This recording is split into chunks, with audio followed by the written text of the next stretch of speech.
Bulletproof Radio, a state of high performance. You're listening to Bulletproof Radio with Dave Asprey. Today's cool fact of the day is that a lack of sleep can induce anxiety.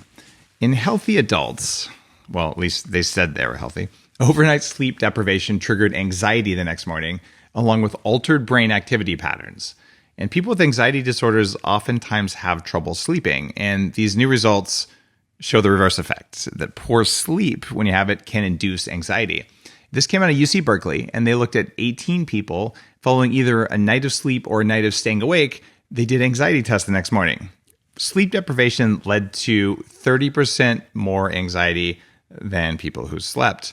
And the anxiety scores reached levels of people who have anxiety disorders. And sleep-deprived people's brain activity changed too. So when they looked at emotional videos, brain areas involved in emotions were more active. The prefrontal cortex, which is the part of you that helps you think and pay attention and sort of be a thinking human, it's also the part of you that slows down your anxiety. That part was less active, and this is according to functional MRI scans. So poor sleep isn't just a symptom of anxiety, but maybe it's a cause. And that is a definite call to hack your own sleep, which is particularly important. Something that wasn't in the study that's really interesting too is that your gut bacteria also have their own separate circadian rhythm. So when you stay up all night or you're jet lagged, your gut bacteria are also jet lagged. And when they get pissed off, guess what they do? They make something called LPS, or lipopolysaccharide, a very potent toxin that crosses the gut barrier. And especially if you don't have an intact stomach lining, causes inflammation throughout the body, including in the brain. So LPS is bad news. And this is one of those reasons that if you're going to stay up all night, take some charcoal already, because charcoal binds LPS and you'll feel better the next morning and you'll have less anxiety. Who would have thought? You may have noticed in my continuous evolution of becoming great at foreshadowing that we might talk about sleep and circadian biology in today's episode.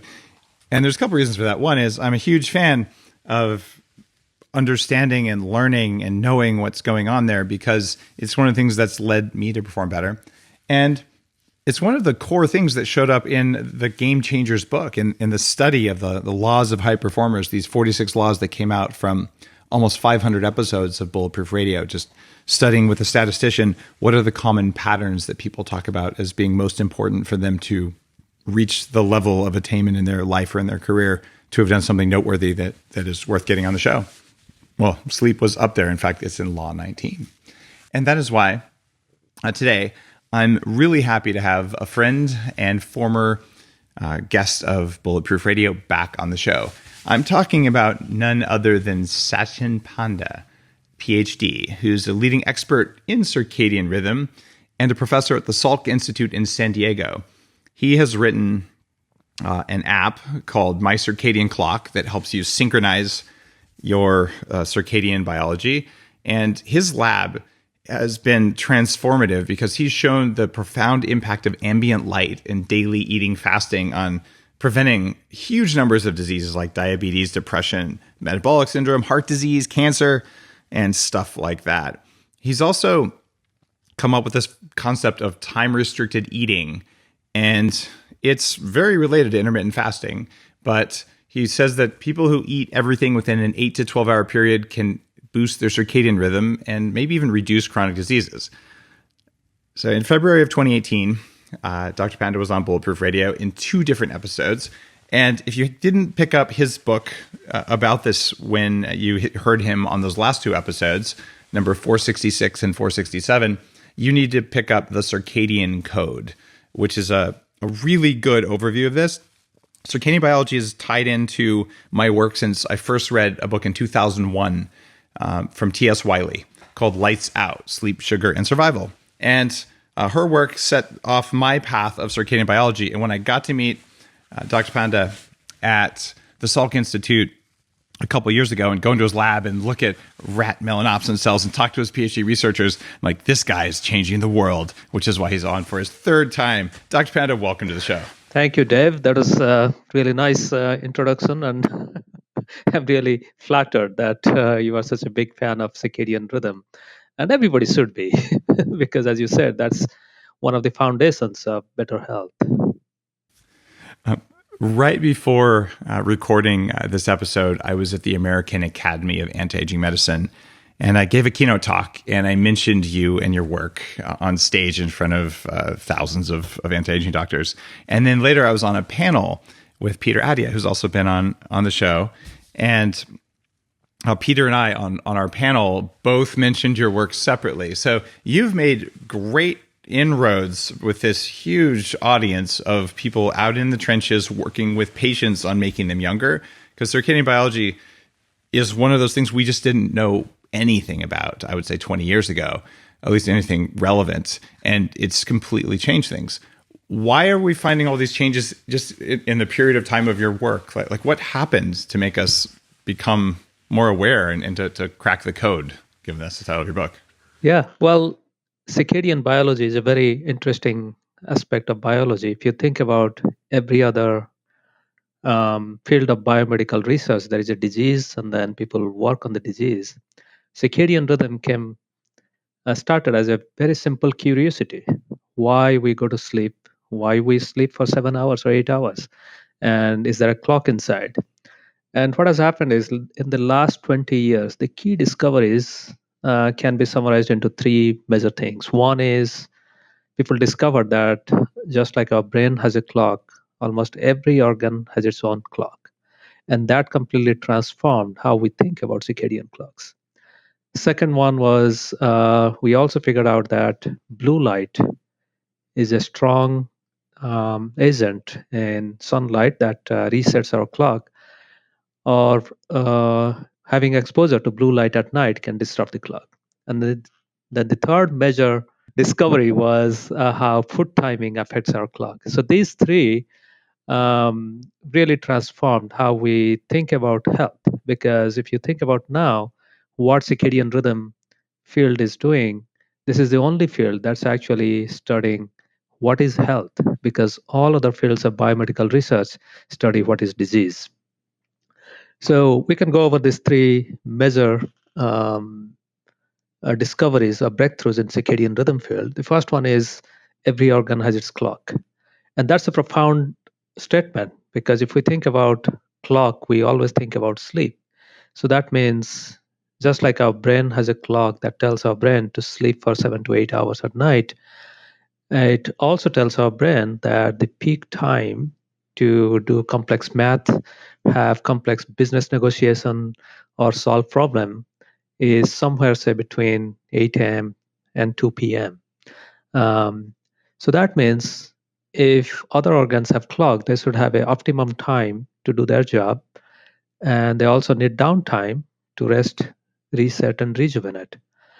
So slowly, over the last 20 years, people working in this field are finding out that yes, that's true.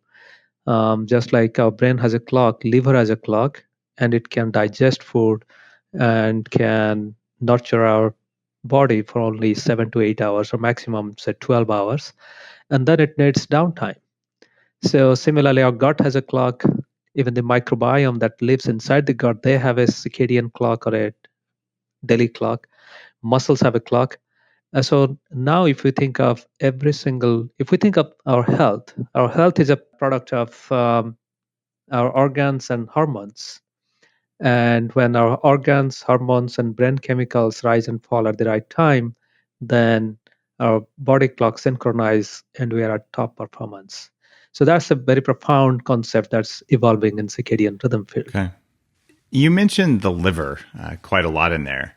And it's funny, people oftentimes don't associate circadian things and sleep with what the liver is doing. Tell me more about why you brought that up. Well, if you think about liver is the one of the largest solid organ that is very important for metabolism. So it produces fuel for almost every part of our body, including brain. It also breaks down a lot of xenobiotics or unwanted molecules that we ingest. This is also a place where we produce many of the key molecules for fighting infection, So liver plays a huge role in our health. And in fact, interestingly, most of the circadian studies these days have moved away from looking at the brain, and they are more and more looking at the liver, since liver plays such a big role. So, for example, if we think about fasting, then liver is the major place where our liver produces some ketone bodies towards the end of our 14, 16, or 18 hours of fasting. And that ketone body is transported to our heart and brain for better function. So, in that way, liver plays a huge role in fueling our brain and Yeah. keeping us smart. It really matters so much. One of the studies that I was really pleased to see that came out of UC San Diego was Dr. Kinane's research that showed the amount of caffeine in 2 small cups of coffee doubled ketone production. So like, let's see, I just slept all night, which is a fasting window unless you sleep eat, and then all of a sudden you wake up and you want to get some more of those ketones. That will happen if you skip breakfast, but if you have black coffee, you're going to have more ketones than if you didn't, according to that study. And of course, if you're doing bulletproof coffee where you have brain octane in there, you can be sure you're getting some extra ketones in the morning. And for me, it's just been a profound awakening of my brain, given that I used to weigh 300 pounds and had autoimmunity things and high blood sugar and prediabetes and all the other crap that I had to deal with when I was younger. So it's no wonder that the liver matters. But if you look at traditional Chinese medicine, Ayurveda, all these Eastern systems of healing, a lot of them are heavily focused on liver and kidneys. And of course, they care about the brain, but it seems like we're now using circadian biology to rediscover things that maybe we knew 1,000 years ago. Do you agree with that? Well, the thing is, when it comes to health and wellness, anything that we can think of has already been tried in human history, because humans have been trying by trial and error and many other methods to figure out what is the best way to live a healthy, long life. So that's what we always. So that's what we always hear. That yes, whatever you discovered, our grandmother used to say. Well, that was definitely one of the laws in the book. Eat like your grandmother is one of the laws in the book, which is also tied to mitochondria and the assumption. In fact, I'd love to test this one on you. So when I interviewed all the people in Game Changers, and I said that question on Bulletproof Radio, top 3 recommendations for people who want to perform better at everything, I ended up having some sort of weird thoughts on that and saying, all right, number 1 data point that came out was food. But certainly not everyone agrees on what to eat. But everyone agrees if I eat the wrong stuff, I can't show up. I'm not going to be a game changer if I eat garbage. So I think there is an algorithm for eating, and the Bulletproof diet's worked very well. And it's an algorithmic approach that says, look, eat less of the stuff that makes you weak so you're less inflamed. Eat more of the stuff that gives you energy and more nutrients, et cetera, et cetera. But cyclical ketosis, kind of put that on the map. But when you look at mitochondria, they come from the mother's side, right? So it's what your mom's ate. Your mitochondria are going to be adapted for, quote, your people. So if you were to flip a coin and say, will I handle legumes? Will I handle nightshades? Will I handle dairy? Will I handle these things?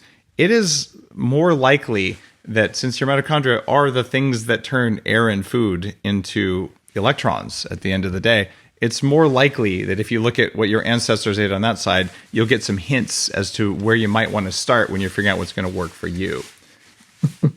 Do you buy that line of reasoning? It's okay to say no, but it seems to work. Well, the thing is, we always think of, okay, so there is this epigenetics that is inherited from our ancestors. But at the same time, if our ancestors went through famine or fasting or maybe too much food or a certain type of food, and that's imprinted in their genome or mitochondria genome, then that is also a good sign that if we change our behavior, we'll also imprint our mitochondria or our genome in a very different way, and we can pass on that mitochondria or that epigenetic code to our children.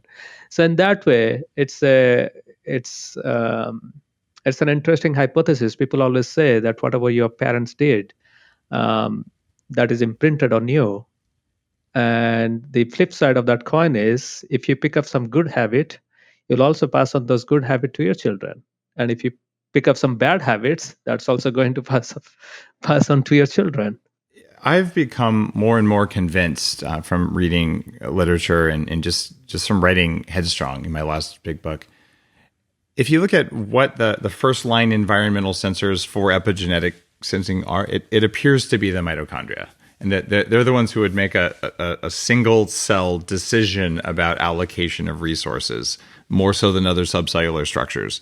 And sort of saying, all right, if they're one of the things that controls epigenetic switching, and I found a couple of studies that indicate that that's probably how it works. That if you look then at what are they most wired for?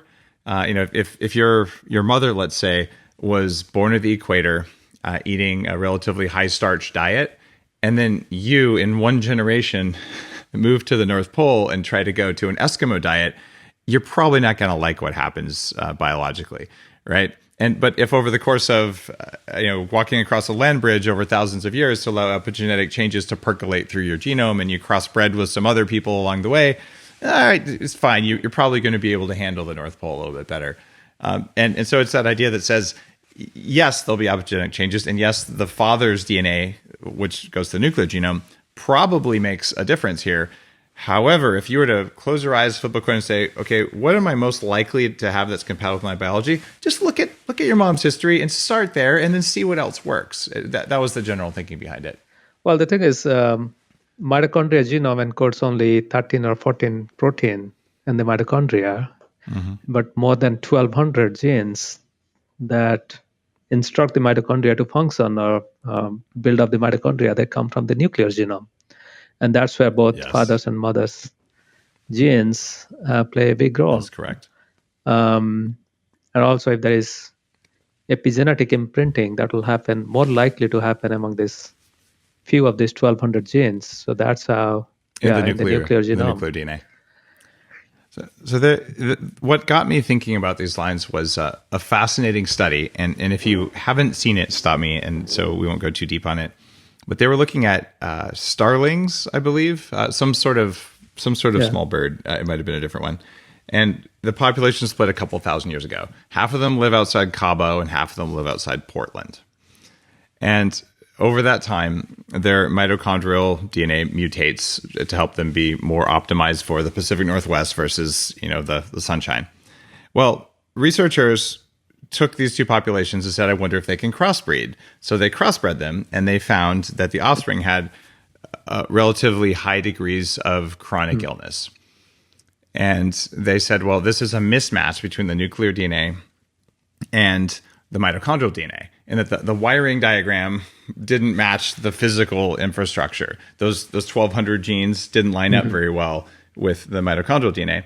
But when they took the kids and then they crossbred the chronically ill offspring with the other side, their offspring were healthy again. So they could kind of turn this on or off by aligning the nuclear DNA and all. Have you come across that study at all in your research? No, I haven't. I should look up that study to see. It's very interesting because all of us as humans, at least 99% of us or something, have huge amounts of crossbreeding.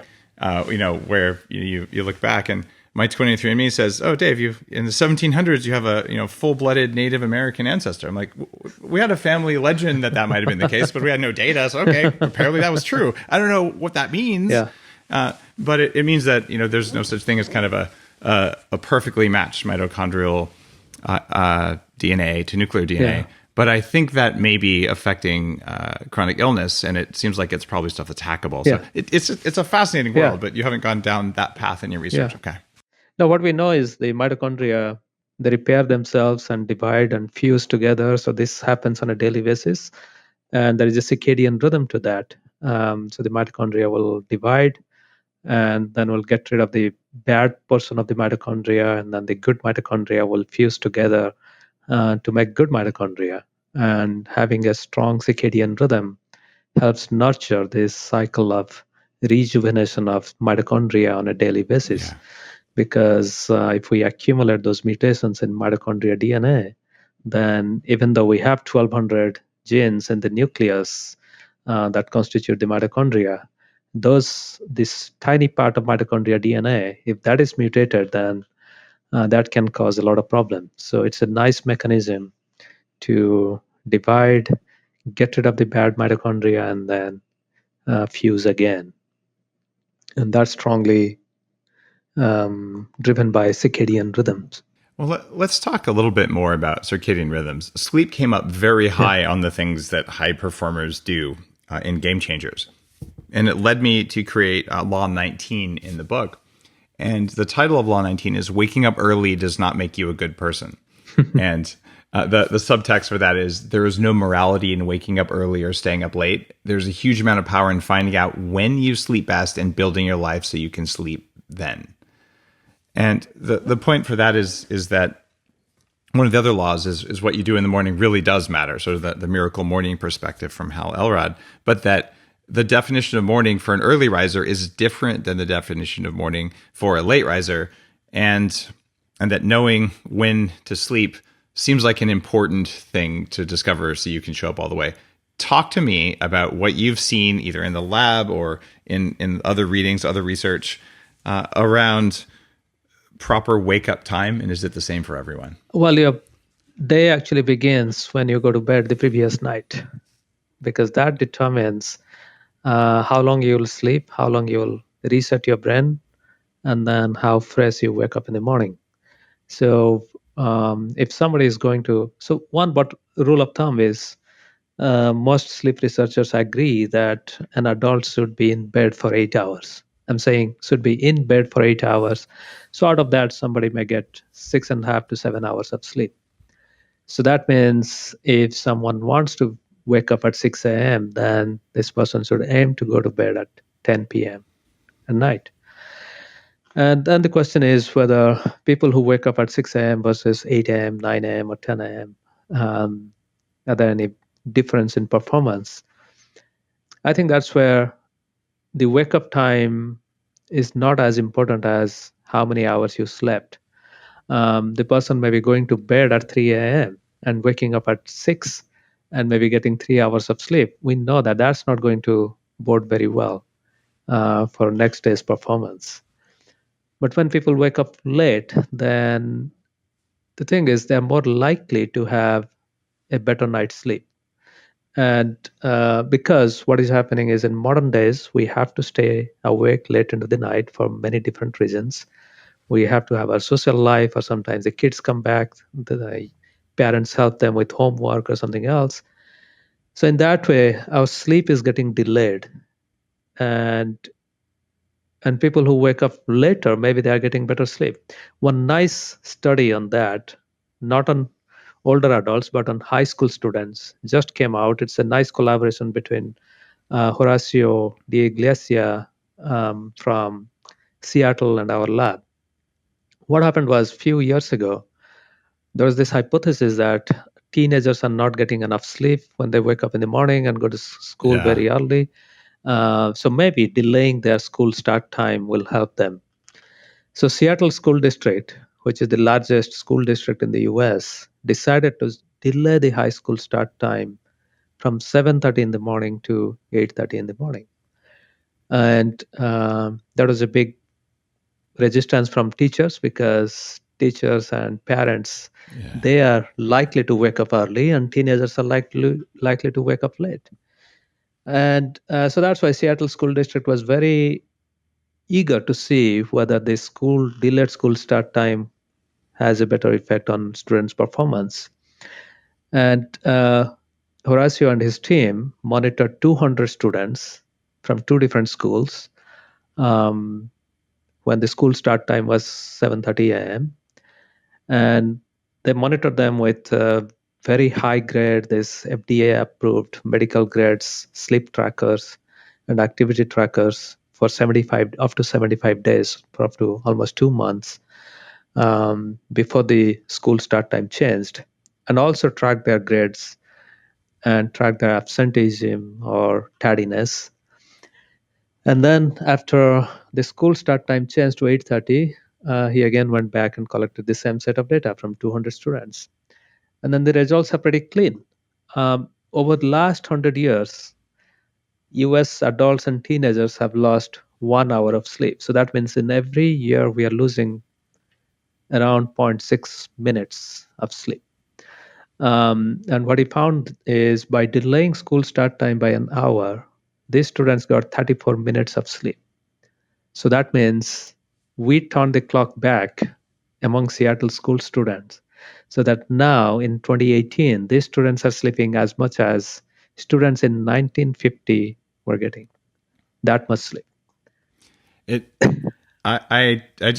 I'm so happy that you're talking about this. I'm always talking about school start times on social media. And here's the thing. It's torture to make any animal wake up way earlier than it's supposed to 5 days a week for basically 12 years. And that's the definition of school right now. I'm actually looking at moving my kids' school to one with a later start time because the amount of time they will live is based on the sleep quality they get as kids. Like I'm going to buy them another 10 years of healthy longevity just by getting them out of these like wake up early things. And this is one of the things that also drives people to start homeschooling, things like that, is you don't want to have your kids getting up at 6:30 in the morning when they're 14 years old. It's not natural. It's mean. And not only that, we also saw that when they slept more, 34 minutes, it's not that they did not do their homework.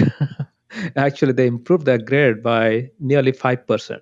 Just imagine if your kid is getting 86, 87 in all the subjects and is getting a B grade, just that extra sleep will bring that grade to A, because now he or she is going to get all A's. The average score will be around 90, 91. We also saw a reduction in tardiness, so particularly kids when they're getting up too early and then sleepy and there's not enough time to reach school, a lot of them end up being late. So this is an exciting study that clearly shows that in modern days, it's not ideal to wake up so early. And maybe for some people, at least for high school students who are the foundations of our future, we should let them sleep a little bit more, and it's going to improve their overall health, increase maybe longevity in long term, improve productivity and their score. Well, I'm going to take the excerpt of this interview and I'm going to play it for the school board here. And I would encourage you, if you're listening to this, to take this. We've got Dr. Satchin Panda, one of the world's preeminent experts from the Salk Institute on circadian biology, telling you that sleep is a cognitive enhancing substance you can use for your kids to get better grades, get them to show up to school more. So there's no excuse for starting school early. You'll hear these dumb excuses like, oh, it impacts traffic flow. It's like, hey, this is the next generation here. So go around the school zone or something. It doesn't matter. This is simply not okay. I think it's one of those things that we're going to figure out multiple generations wise. Let's see what happens when you have 5 generations of people who are sleep deprived as kids, what it does to the IQ of a country. Probably not good things. All right, I'll get off my soapbox there. So you pointed out one thing, traffic flow. Actually, there are studies showing that when school start time is delayed, then the kids have less accidents. Of course, because they're not. I remember driving like a zombie to school what I can remember from high school because I was so darn tired because I made me wake up in the middle of the night. Yeah. But all right, I have another question though. You mentioned most sleep experts agree on 8 hours of sleep, but most exercise experts now will also tell you that they agree on 10,000 steps as the ultimate number of steps per day. Now, I did some digging on that a while back for the Bulletproof blog. The number of 10,000 steps came from a Japanese company that invented the first pedometer, a mechanical pedometer you put on your belt in the 1950s.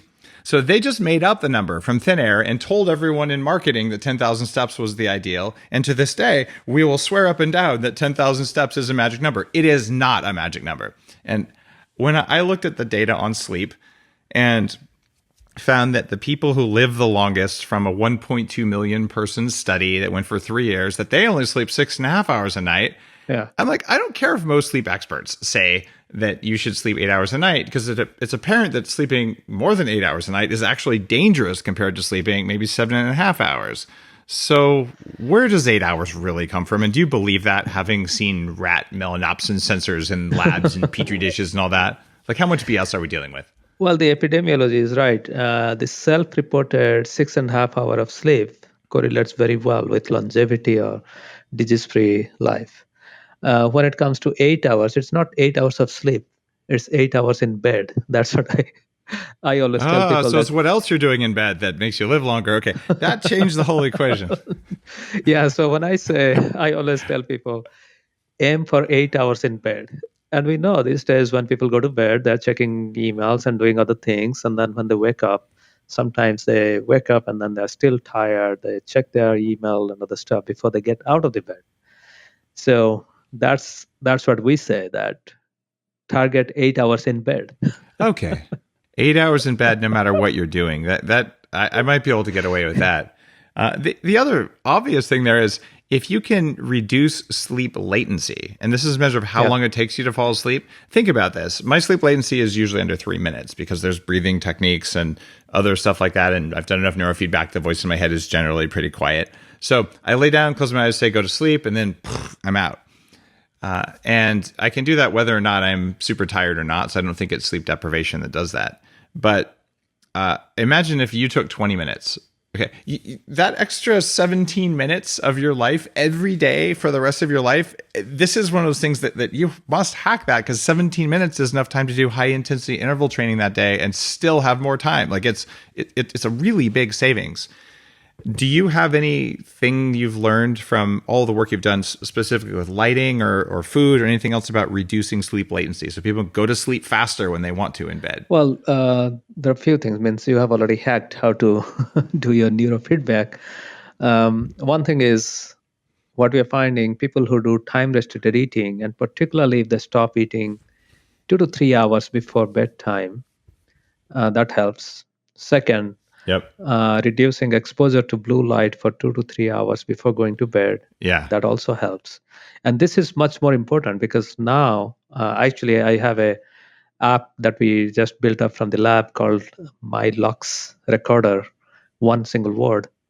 And wherever I go, Oh, can I get it now? Is it? yeah, Is it it's on the store? iOS. And it tracks your light exposure all day. I've been wanting this for No. years. It's not. You have to open the app and then record it. But then the point is, wherever I go, I just record it. What is interesting, 2 to 3 years ago, when LED lights were not that popular, many stores, department stores, grocery stores, drug stores, etc., they used to have 300 to 500 lux of light. And now, after the switch to bright blue LEDs, these stores have easily 1,000 lux or more light. And that is very worrisome because most people go to do the grocery shopping or go to get a drug from the drugstore at night.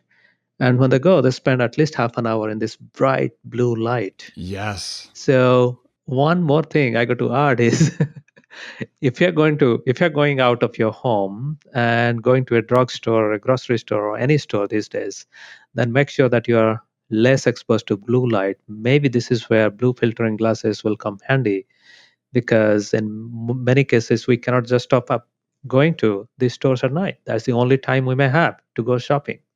Okay. So So we'll go no back. food for 2 to 3 Food. hours, no bright light for 2 to 3 hours, and then some people, their core body temperature or body temperature doesn't fall well at nighttime. And to have a good night's sleep, we need to have a good drop in core body temperature. So if people can take a shower, and that actually helps to drop the body temperature, they can go to sleep. A cool shower. Yeah. Some people like a warm shower, some like a cold shower. But the bottom line is, whatever shower you take, your blood circulation will rush towards your skin away from the core. And that helps to cool down your body. Would drinking a glass of ice water be a good idea before bed? Yeah, if you're not likely to get up and pee, then it's a good idea. Okay, fair point. That's bad for sleep. Peeing is bad for sleep. Got that one. And then the last one is your right to darkness, because we have lost our right to darkness. There is so much light Yes. everywhere. It's really, sometimes it's mind-boggling how we have lost our right to darkness. Even in a modern house, with the best architecture, without a good, I mean, Blackout shades. yeah, good insulation and good dark out curtains, it's almost impossible to get darkness. Plus, there are all these indicators and all these lights on your phones, on your appliances, TV, etc. So that keep us very jazzed up. And in fact, there is a study And that just that came out showing that even 1 lux of light, which is equivalent to even bright moonlight on full moon day, full moon night, having that 1 lux of light in some bedroom for some people can disrupt their sleep. And so that's why it's very important to have right to darkness. If you cannot have darkness, then maybe a pair of eye sets or a sleeping mask will help. there are also studies that came out in 1998 that helped to drive some of my sleep hacking experiments that have I think have been widely echoed on the internet now, around blacking out the room, because the study in 1998 looked at red and blue light on the back of the knee. Oh, And found that it affected sleep. And they did a really good thing. They had a sham light. They had, it was blinded. It was a properly done study. And they found changes in REM sleep. So people got less deep sleep and more REM sleep from light exposure on the skin. And the talk that I gave at the American Academy of Anti-Aging Medicine, I talked about the effects of blue light, specifically on parts of the eye that aren't the melanopsin receptors that control circadian rhythm, just on corneal thickness and all. But it also affects the skin by creating free radicals and the local circadian timing of the skin. If you have blue light on the skin while you're sleeping with an eye mask, the skin is still going to say, oh, it must be daytime, and things like that. So an eye mask, yes. actually, Deb, maybe I should correct you there, because that particular study about the behind the knee has been proven wrong. Oh, do tell. I have not seen an update on this. Okay. Yeah. Tell me all about it. That actually came out almost 10 years ago, because the behind the knee was 1999 or 2000. Okay. And those guys, the biggest flaw in that study was to keep these people awake. They had the TV on. Oh, come on. Seriously? Yeah. All right. So there is I'll send you that study. This is from Ken Wright Jr. That also came out in Science. Beautiful. And they clearly refuted that study is flawed. Okay. And there are 2 other studies that came out. And since then, no one has talked about skin light receptor. But we have found that there's a skin circadian biology, right? Like local organ systems in the body. Yeah. There is skin, there is circadian rhythm in skin. But that skin circadian rhythm is not directly sensitive to this dim light or blue light. Okay. Light might have different effect on skin, but that study has been refuted. Okay, thank you for telling me that. I did not see the refutation. I did see the original study and was sort of blown away by it. Yeah. What does concern me though is you look at the correlation between fluorescent light exposure on the skin and melanoma, and the correlation is higher from fluorescent light on the skin than it is from sunshine on the skin. Which is not to say that getting sunburned is good for you, but it is to say that there's something going on with skin and light that is concerning to me, and there's photo aging effects from not just UV but also from blue that may not be circadian. Yeah, they just may be mitochondrial. Okay. Yeah, we also don't know what happens to violet light and skin. So, for example, now there are a lot of violet light being used to decontaminate. So, just like UV light kills bugs, there is a narrow bandpass in violet light that can also kill bugs. So there are new lighting in hospitals and vivariums and doctors' offices now that are violet. Your eyes cannot figure out whether it's violet or not, and that are used for disinfection. These are also used in our food supply chain. And it'll be interesting to see whether that violet light, which can kill bugs, can it make our what are the types of effect it has on our skin? Well, I like to think our mitochondria are ancient bacteria. They probably are affected by that light. Yeah, that'll be interesting to see. Yeah. So that I love that we got to go that deep on things. Just for you listening to this, going, all right, how crazy is this stuff? Look, people come to my house at night and they say, Dave, why is it so dark in here? I'm like, because it's nighttime. And yes, there's red lights in my house. Like every room, when I stay up late writing game changers and all, it's only red illumination. My monitor is set to red, or I'm wearing the True Dark glasses that are red. And I'm not kidding. It is dim and it is red like a submarine. And you know what? My kids go to sleep at 8:30. They sleep all night long. If they wake up to pee, the bathroom light's red. They go right back to sleep. They do not have sleep issues. They never have had sleep issues. They sleep in blacked out rooms, and they consider it normal. And every LED light in my room is off because when I go to bed, in addition to the blackout curtains, I have a remote control that disconnects the wiring in my room from the circuit breaker, which means anything that had an LED light is now turned off for the night, in addition to lower EMF. And that's about an $800 remote control thing, depending on how handy you are with the circuit breaker. So, like you can do that stuff, and your neighbors will think you're a vampire because of the red lighting. It doesn't matter. Your sleep quality is so good. It's worth it. Oh yeah. Okay. Yeah. All right. No, this is a very important issue because right now in many countries, the only bulb people can purchase is LED light. And if they're not aware about how much light they need or how dim they need, it's going to make this sleep deprivation more profound and widespread. So it'll be an epidemic of less sleep because of the LED lights. What do you do at home for sleep with your lighting? Well, we don't have any light that produces more than 40 watt of light. Okay. So these are all dim. And if we need lighting, then we have spot lighting or work lighting, for example, table lamps that illuminates the work area, but not your eyes, not your face. And then all of my computers and our smartphones, they already have night shift or night light feature. So they switch to orange color or dim down around 8:30 or 9 o'clock. So that's one has to be very knowledgeable and has to make that extra effort. But it just takes 10 to 15 minutes to change all your night shift and night light feature, at least on your computer. And it may not affect your sleep, but at least it nudges you. Because if you're staring at the computer and your computer screen changes, then you know that it's time to go to bed. So it acts as a going to sleep alarm clock. We have waking up alarm clock, but these light changes actually prepares your body, and then slowly you'll fall asleep. That is fantastic. And yeah, having a go to sleep alarm clock is profound, and using light as a way to do that is really cool, because most people listening have probably on some internet ad or something, you've seen the alarm clocks that wake you up with light. They slowly turn on, and then the light comes up and up and up before there's a sound alarm, so that when the sound happens, you're already kind of mostly awake because the light signaled to your body, hey, it's about time to wake up. Why not do the reverse when you go to sleep? I really like that idea.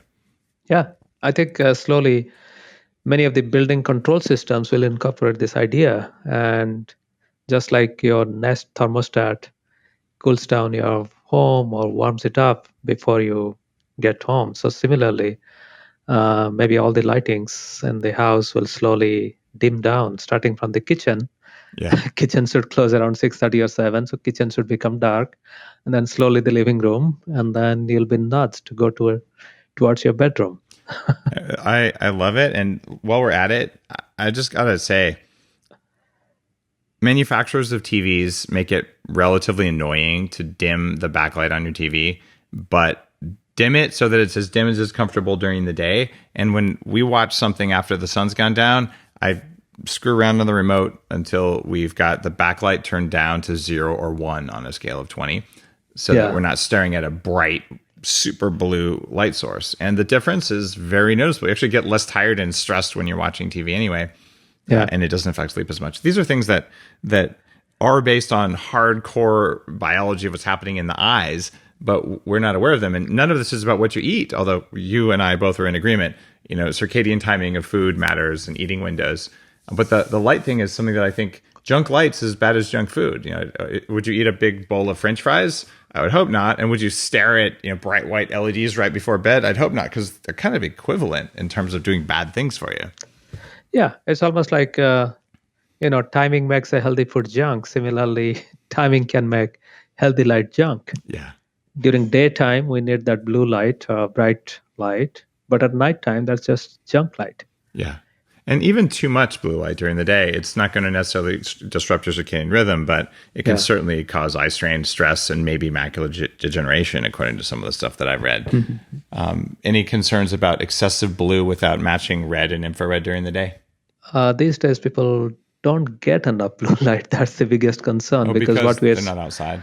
because they're not outside. Because we have now data from couple of thousand people over a few years, and then what we're finding is most people get their daylight only when they're driving from home to work or work to home, and that may not be enough, particularly if you're wearing sunglasses when you're driving. Oh yeah, that's you're not going to get any then. But I mean, you're getting some blue light and sunlight, but you're also at the same time getting the entire spectrum of light. Yeah, But when you go into an office, you're getting narrow spikes of blue light, probably 5 times more than you'd get outdoors. But you're getting very little red and infrared, and even the warmer spectrum. yeah.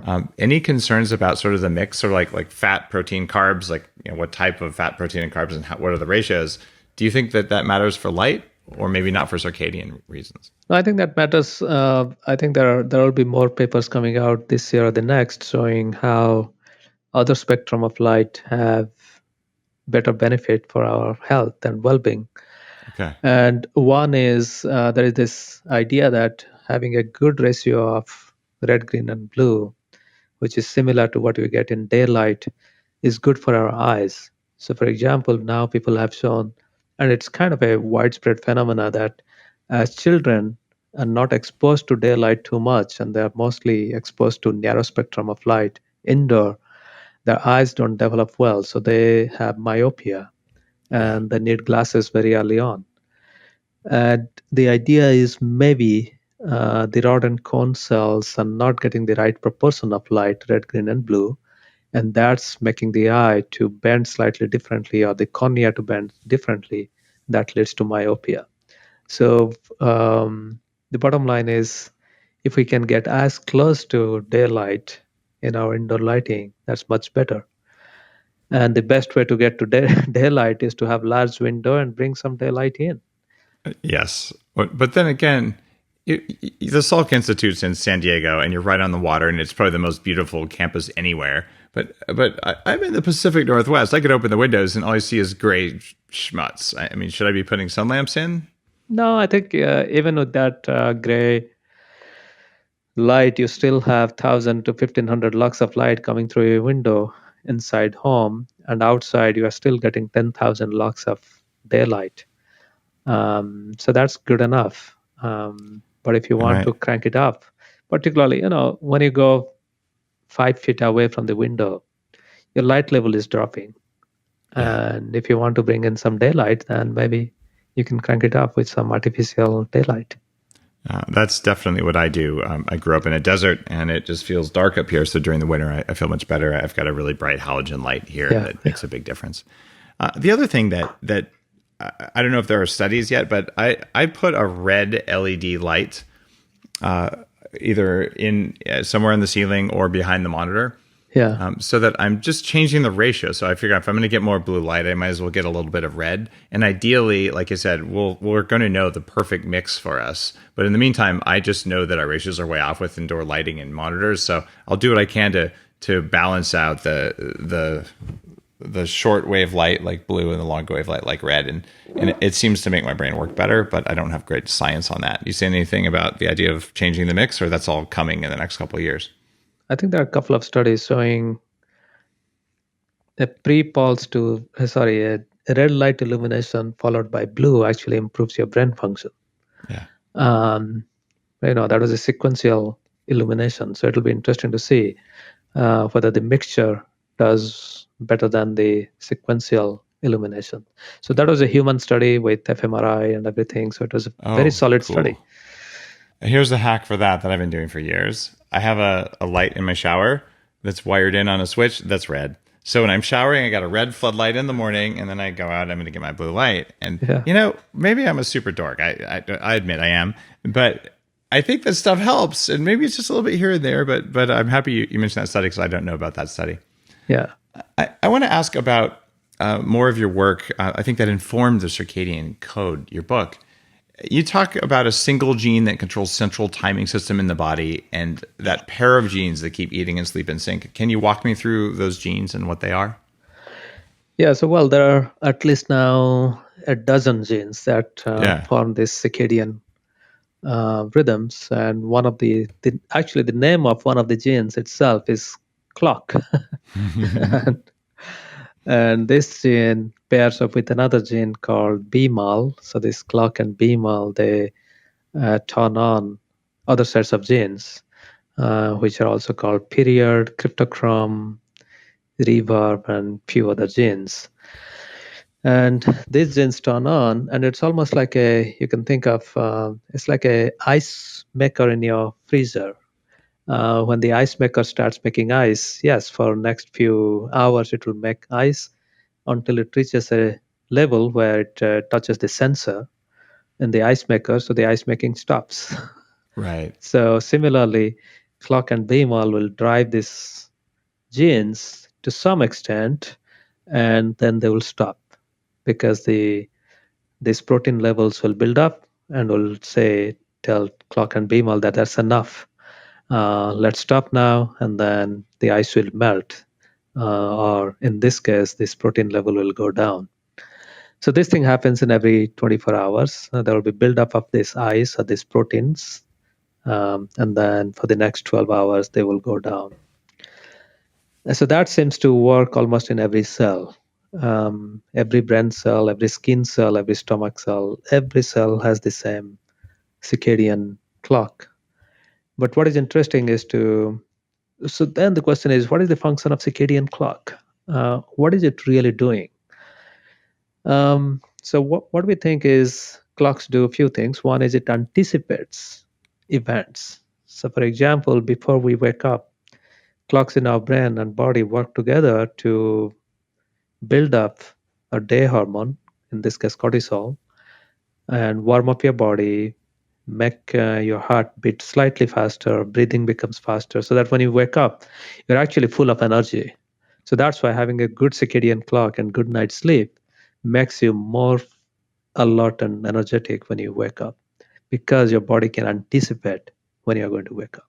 So similarly, it anticipates when you're going to have breakfast. So as soon as you have your breakfast, your gut microbiome, your gut enzymes, and everything is working in sync to digest that food very well.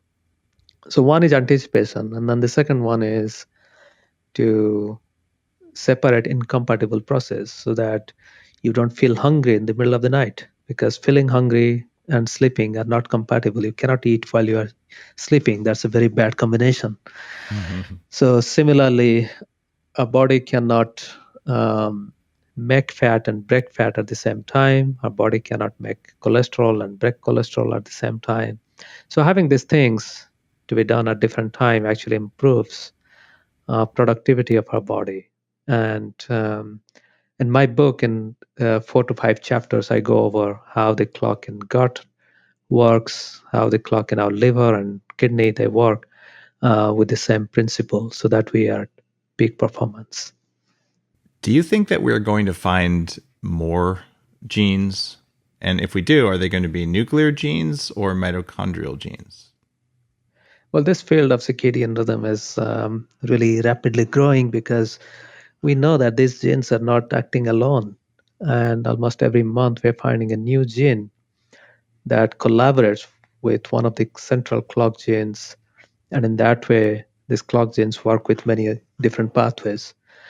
For example, the clock genes also interact very closely with proteins that sense steroid hormones and or cortisol, our body's natural steroid hormone.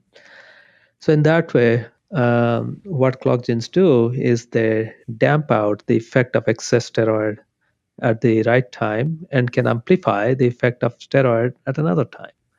So that's one interesting aspect of clock gene regulation of steroid function that came out recently.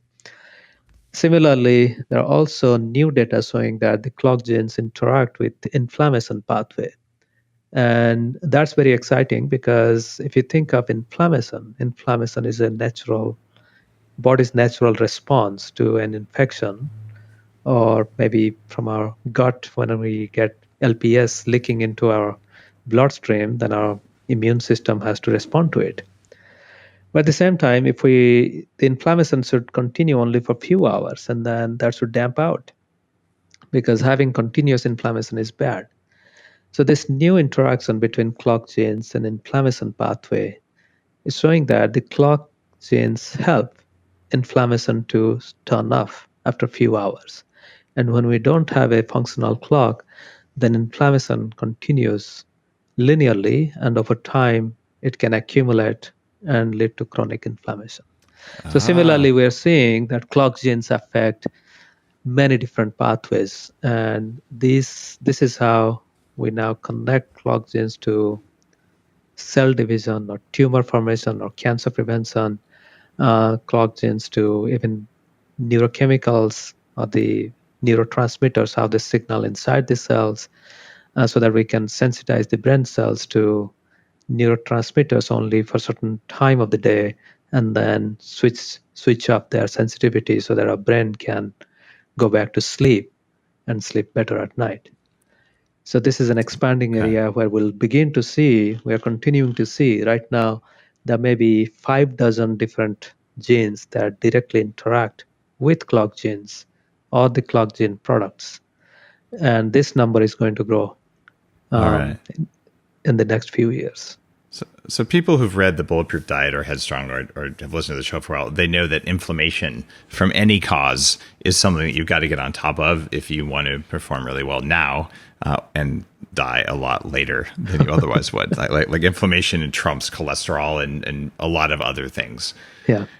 And so you found a novel pathway here, and other researchers working in a similar field have found a novel pathway. These clock genes are affecting how long inflammation stays turned on, and this time-restricted eating or intermittent fasting, sort of the two ideas go in alignment. But you're also saying if you're doing intermittent fasting, you better stop eating before it gets dark, which fantastic, right? Yeah. And light exposure are also going to be variables that make a difference. But there's a problem, and this is one of the sleep hacks that you'll see all over the internet now, and it originated when I wrote my book on fertility called The Better Baby Book. And when women are pregnant, they're much more likely to wake up between 3 and 5 in the morning. And a lot of people who aren't pregnant, men and women, have this problem. They wake up and they can't go back to sleep, and their mind is racing and things like that. And what is happening in many of these cases is their blood sugar crash. They didn't have enough blood sugar to basically run the lymphatic system and to sleep. So the body said, oh, I know how to make sugar. Let's secrete some cortisol, maybe a little adrenaline, because those raise blood sugar. Therefore, now I have enough fuel for the brain. Unfortunately, cortisol and adrenaline wake you up at 3 to 5 and you can't go back to sleep. So the hack for that was, I found kind of two different groups. Maybe it's a gene. I don't have the genetic testing to tell you what it is, but one group of people, they do some collagen protein, high in glycine, and low in the stimulating amino acids that raise orexin the same way modafinil does. Some of that with some ketogenic things, dare I say brain octane, which raises ketones, they have enough energy that they sleep through the night. And then the other half of people, they take a teaspoon or two of raw honey, and I found a study that showed it raised liver glycogen 22% more than cooked honey or other forms of sugar, and liver glycogen can fuel the brain effectively versus muscle glycogen. So I'm like, try it out. If you're having this problem, a little bit of this before sleep can stop you from waking up because of the blood sugar stabilizing effect of honey, not in hot tea, because then it's cooked honey, but raw honey. The thing is, those are both eating before bed. They're small amounts. We're talking, 5-10 grams. Is there some lower limit of food like that that's not going to break my circadian rhythm? Because I don't want to break my circadian rhythm, but I want to sleep all night. Like, what do you do for that case? Well, we haven't done anything like that because it's a moving target. It's people will say, how much is small enough? The reason why that raw honey or whatever you're eating is going to your liver and is getting stored is because the whole system wakes up. Yeah. So we haven't done any research in that area, but what we have seen is people who do time restricted eating, they do sleep very well. Maybe they normalize the way their body learns how much glycogen to store, and this relates to a very interesting circadian rhythm study done in plants. And Mm-hmm. you may laugh at it, but we learned a lot of insights into circadian rhythm from plants. If you think about plants, plants have to make food only during daytime when there is sunlight. Mm-hmm. And at night, they don't have access to anything else. The only food source is their stored starch, and they have to break down that starch to go through the night. And they cannot have this exogenous food. They cannot just absorb glucose from the soil or anything else. So what happens is the circadian clock in plants, if you're growing plants, say in 10 hours light, 14 hours darkness, then the plants will learn that they have to go through 14 hours of darkness. So they will store just enough starch that will last exactly 14 Mm. hours when they wake up. Wow. So now you take the same plant and make the night 10 hours night and 14 hours of light. Even though they're getting more light, they're not going to store too much starch. Again, they will dial down and they'll store exactly the same amount of starch they need to go over the 10 hours night. In fact, when this paper came out, it was from UK, and it was a few years ago when UK was having some problem with their budget. Mm-hmm. So the headline was, "A tiny plant knows how to manage its economy, but a British finance minister doesn't know it." That sounds uniquely British, like their press. So similarly, when one has a very strong circadian rhythm, or we go through a very regular habit of when we stop eating, then our body will learn how much stored glycogen the body needs. Maybe that's what is happening, because we see that people who do time restricted eating, they always report that they sleep better, particularly this waking up at 3 o'clock. I used to wake up at 3 o'clock for an hour or two, and then I thought that that was normal because that was so common. But then quickly I realized that what is common is not normal, because you need that continuous restorative sleep. Now it feels much better waking up after continuous sleep than waking up in the middle of the night and staying awake for 1 or 2 hours. I've always been a fan of sleeping all night, and that's what I typically do. And what I've noticed is that, as this is over 8 years of the blog and talking with people before that and anti-aging and all, the people who wake up at 3 a.m. Typically are not the healthiest population. So, Yeah. I mean, they're having cortisol regulation issues. They have a lot of stress, or there can be some hormonal thing going on, and that's why, say during pregnancy, this can pop up when it wasn't there before, because you have hormonal swings, right? And you have increased energy demands on the body, or you get someone who just started an exercise program, and all of a sudden their body like, I need more energy than I had before, and I don't have it. So Yeah. I fully agree with you. You shouldn't need to do that. But if it's affecting your life right now, as you're working on getting your circadian rhythm going, you might look at those as sleep hacks. But if you need to do it every single night, then maybe you should look at the temperature of your lights. Yeah. All right. Well, thanks for helping me walk through that sleep hack. And I love seeing people say collagen before bed and raw honey before bed. I'm like, great. That idea of hacking your sleep is gone everywhere. Kind of like the put butter in your coffee thing. And I think these are important things. All right, let's talk about astronauts. Okay. They seem like they're going to have the worst garbage circadian rhythm of any humans on Earth, because it's always noisy in spaceships and space stations. The lighting is junk light, pretty much the definition. There is no sunlight. And if there is, it's through heavily shielded LED filtered windows and things like that. And they're on weird sleep schedules, and probably gravity affects circadian rhythm too that we haven't figured out yet. What are we going to do to fix the circadian rhythm of astronauts? Like, put on your science fiction hat and give yourself a $10 billion budget. What would you do? Well, the first thing is the circadian lighting. And in fact, the International Space Station got new circadian lighting a couple of years ago. So the lighting will kind of simulate as close as possible to daylight for 10, 12 hours and then switch to orange or red light at night. So we'll see whether that helps astronauts. And they're going through so many different distractions. In every 90 minutes they're seeing a new sunrise and sunsets. Yeah. And if I was like in International Space Station, and I know that my days are numbered literally, because you cannot stay there for more than 6 months or 9 months, then you are curious. You always want to get up and then see what is going on down there, down on the earth. So that's one problem. But I think long-term space flight is always a big problem. Like, how are we going to sustain that long-term space flight? And this is where maybe time-restricted eating will also help, because we know that astronauts may get better sleep if they are on time-restricted eating combined with circadian lighting.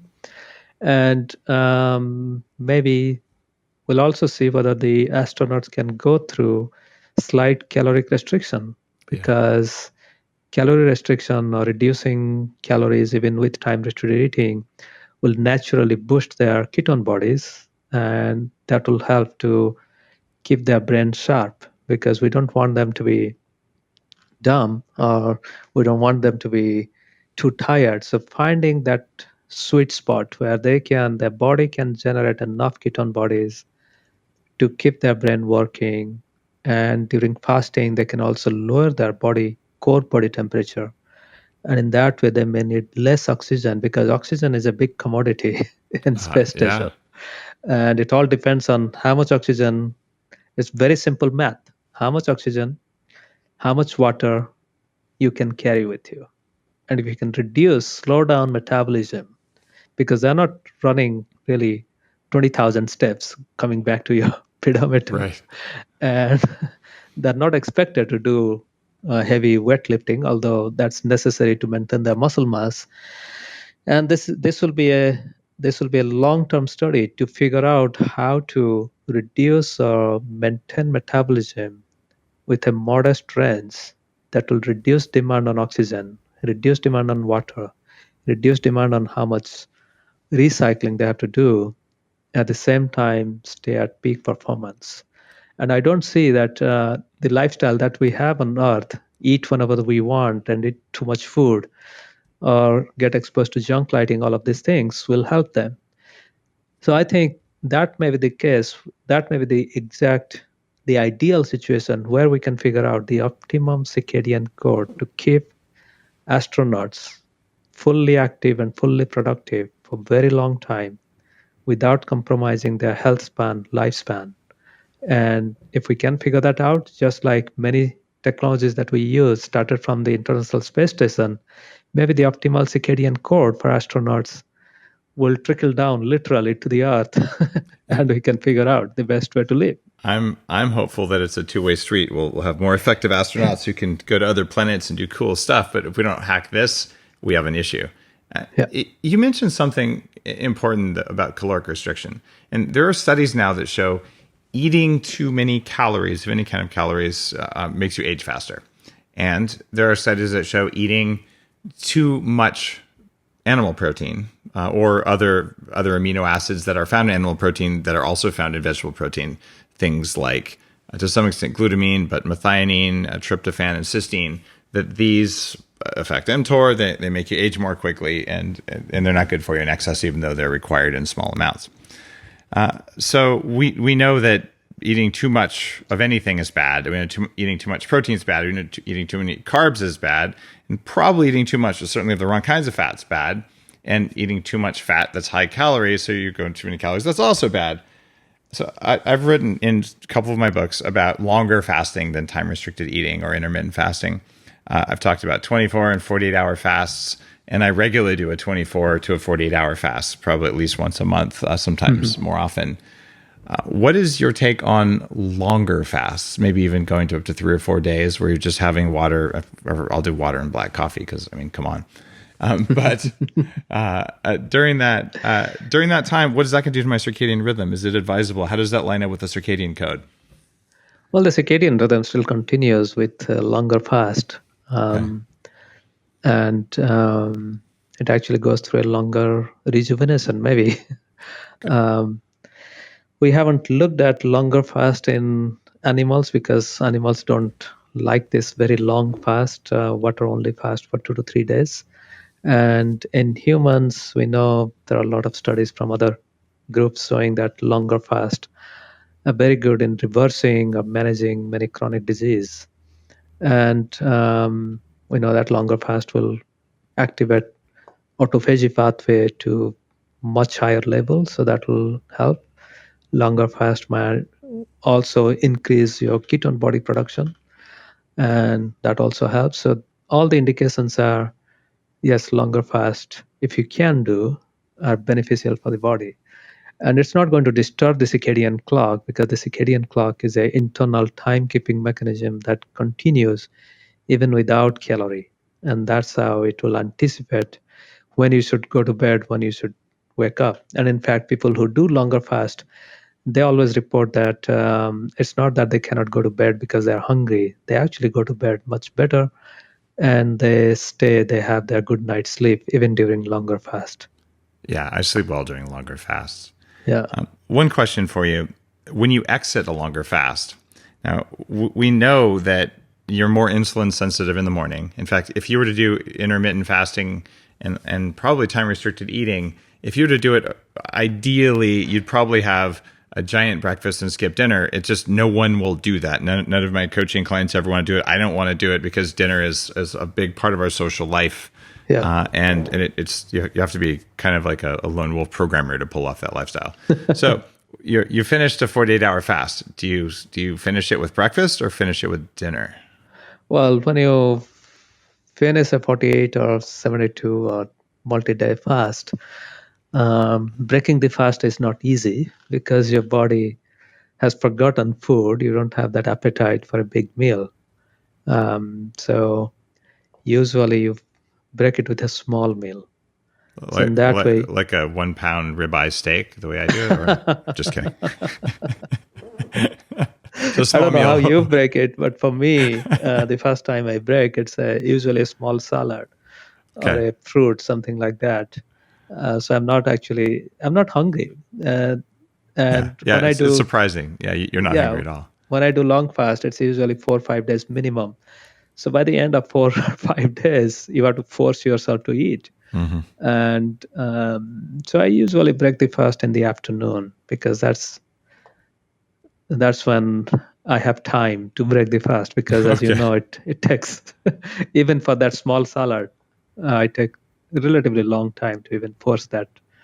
Um, so I think it will be very personal what time they are planning to break the fast and whether they are planning to break the fast alone or with somebody else. And yeah, but then the idea is don't break the fast with a big meal. I agree with that. By the way, I was joking about the ribeye. I figured out. Cool. Well, is there anything else that you would like hundreds of thousands of listeners to know about their circadian biology, about your work? I mean, you've done so much, but you've got a big microphone right now. Like, help people with some stuff you know. Well, the thing is, last couple of years, few things that have come out that are very reassuring and essentially telling that timing makes healthy food junk. And the bottom line is this. Last year, there was a study that came out from Joe Takahashi's lab, who is considered a really leader in the circadian rhythm field because he discovered the gene clock. What he found was we know that caloric restriction is beneficial, but most caloric restriction studies in mice and larger animals are done in a way that the mice are given a chunk of food which is less than what they should be eating. And this chunk of food is given usually in the afternoon or evening. Yes. And mice eat that food within 3 to 4 hours every single day. So essentially, all caloric restriction studies done in rodents are mixture of caloric restriction and time restriction. because they're going through almost 20 hours of fast. Well, and also, aren't those nocturnal animals who should be eating at night and yet have weird indoor lighting disturbing things as well? Well, so that's why the second part of Joe's experiment is exciting. Oh, okay. He took two groups of mice and did caloric restriction of both of them. One group got food in the evening when they're supposed to get, and then the other group got food in the morning. Oh, wow. And both groups got the exact same number of calories from caloric restriction. And if we go by CR, caloric restriction literature, both groups should see the same benefit irrespective of timing. But what was exciting was the morning fed mice did not lose weight, although they were eating less food. And that was really interesting, that even if you are doing caloric restriction, if you eat at the wrong time, then you may not see sufficient benefit of caloric restriction. All right, here's the deal. If some joker tells you that calories in, calories out, losing weight is just a matter of counting calories, you can just quote that. You can cut out this snippet. You can send it to them. Here's the deal. That science is dead. There's a nail in it. And if that's not enough, let's just give a little bit of xenoestrogen to some of the mice on caloric restriction and see whether they lose weight. They won't. So screw calories. Yes, calories matter. You do not lose weight by cutting calories. You have to cut the right calories at the right time and do the other stuff. All right, sorry. Yeah. Thank you for bringing that one up. Also, have you seen the studies on the difference in mouse outcomes based on whether a man feeds the mouse versus a woman? Oh, yeah. So that's that's mostly in mouse behavior studies. When the female students or technicians or grad students, they handle the mice, then the outcome from behavior studies are much better than the males. Somehow the mice don't like males. There is another one from ketogenic diet and mouse. People think that ketogenic diet will increase lifespan. So there are two studies done that came out last year. And in both studies, mice were given ketogenic diet ad libitum whenever they can eat. Or in another study, in one study, actually, the ketogenic diet was given once a day. So that means they were self-imposing time-restricted eating. And only when ketogenic diet was given once a day and they were eating all this food within 10 to 12 hours, those mice only showed some benefit of ketogenic diet. These mice lived slightly longer and they had better health outcomes. But when the ketogenic diet was given ad libitum, so mice can eat whenever they want, those mice actually had worse health outcome compared to even mice that are eating normal diet, standard diet. Wow. So this is again another case where ketogenic diet, which seems to have a lot of benefit, has to be combined with time restriction. Yeah, you've got to do it right. And also, mouse studies, when they feed them things, they still have this ridiculous idea that fat is fat and protein is protein. And they say, look, we fed them fat. And look, if you feed a mouse corn oil, it's going to be different than if you feed them butter. Like they do different things in the liver. They do different things in the body. And a lot of the mouse feeding studies, they boiled it down. It's like saying we gave them this amount of liquid. Well, if they were drinking kerosene, you're going to have a different outcome than if it was water. But since it was all liquid, we just boiled it down to liquid. So I'm a little frustrated in some of these studies because we know that feeding casein, which is a cancer promoting in excess for sure, especially with aflatoxin that's common in rat chow. If you do that, you're just going to screw up the study. How much faith do you put in mouse and rat studies for circadian biology? In vivo, not in vitro. So the in vivo studies are pretty. If we think about, say, mouse and rat study versus human studies, means human studies are worse because we don't have control over genetics, genotypes, and then we cannot keep people inside indoor and then feed them at the right time. Oh, I thought that's what school was for. Yeah, so every study has its own strengths and limitations. The nice thing about the mouse and rat study, whatever we do, is we can be completely transparent about which particular diet source we used. Yeah. We can even put the catalog number so we know that these mice ate that particular diet from this supplier, and then the supplier has all the ingredients, whether it was artificial, natural, and what is the source. So in that way, we know in very detail what kind of food these mice ate every single day.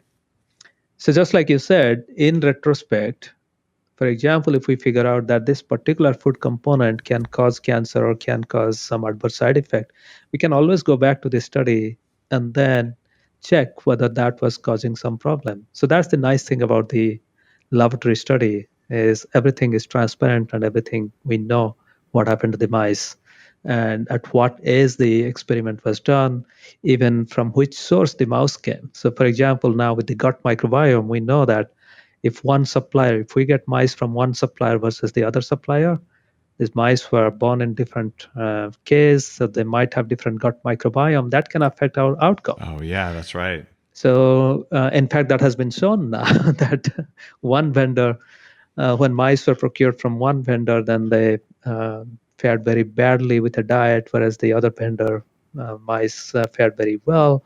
And then people went back and nailed it to the microbiome in the original case from where the mice were born.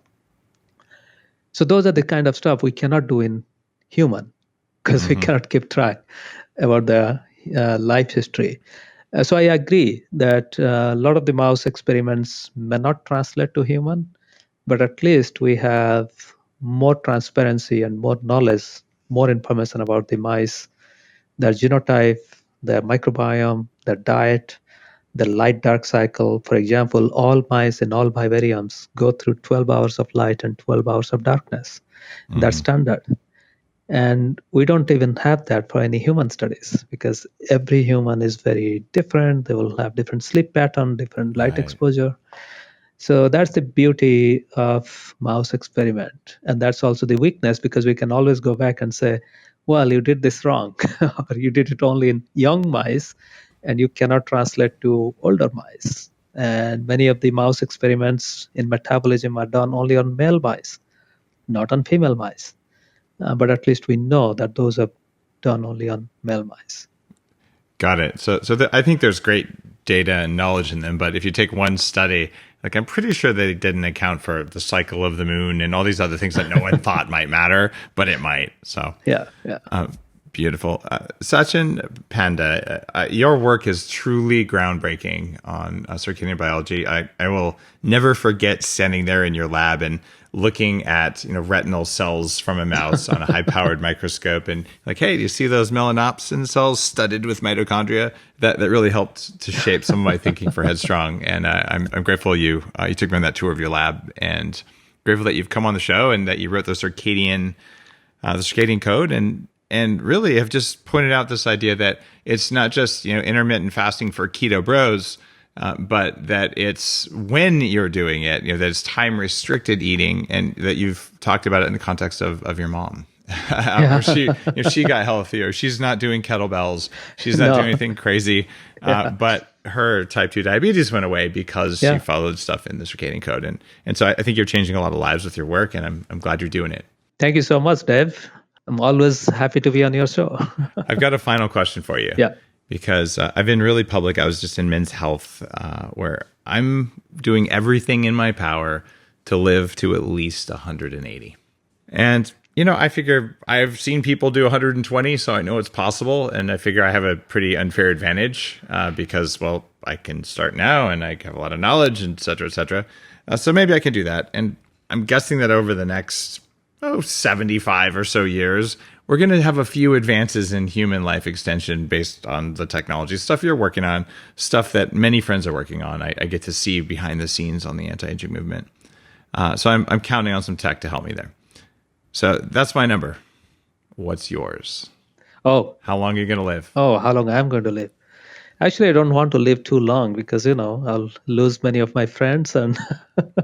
So even if you felt like you do now, you have your energy, your body, your mind, you're not in a walker, you know your name, you don't put your keys in the refrigerator, all those things, still not too long. Yeah, I really don't want to put a number there because one thing is we still know that our genetics play a big role in longevity, and that's something that we don't know. In my lifetime, I don't think we can change by CRISPR or any other technology hundreds of thousands of genes to change my lifespan. So there is one thing that I stay away from, is to predict how long I'm going to live. But one thing that's sure is I respect that. I respect that answer. That's okay. But what's the one thing? one thing that I'm sure is I will be active in science for next 6,956 days. Why that number? No, that's the day when I'm planning to retire from my current job. And it's on my whiteboard right here. Oh, wow. Okay. Bonus question then. After I do that, then Yeah. I'll decide in my next thing that I do after quitting science or quitting my current professor job, how happy I am and how long I want to live. That is an epic answer, and it makes so much sense. Thank you for being on the show. Thank you for your work. If you like Satchin Panda's knowledge, you got to read the Circadian Code. And also, you should get My Circadian Clock. And Satchin, what's the name of the other app you mentioned, the Lux app? Oh, my Lux Recorder. My Lux Recorder. So if you're a biohacker out there, I'm actually downloading that right now. It's called My Lux Recorder. So the only glitch is it doesn't work with iPhone 6 or 6S with iOS 12. Somehow we got to hack that. But then the nice thing is wherever I go, almost in every airport, every grocery store, I have been recording light. And it just gives you a perspective about how much light we have around us in the evening. I have a $10,000 light sensor. That's part of the TrueDark company's research and all. But it's too much of a pain to walk around with it and all, so I never do. And it's at their headquarters and all. So having it on my phone, you just made my day. Satchin, thanks again, man. Thank you.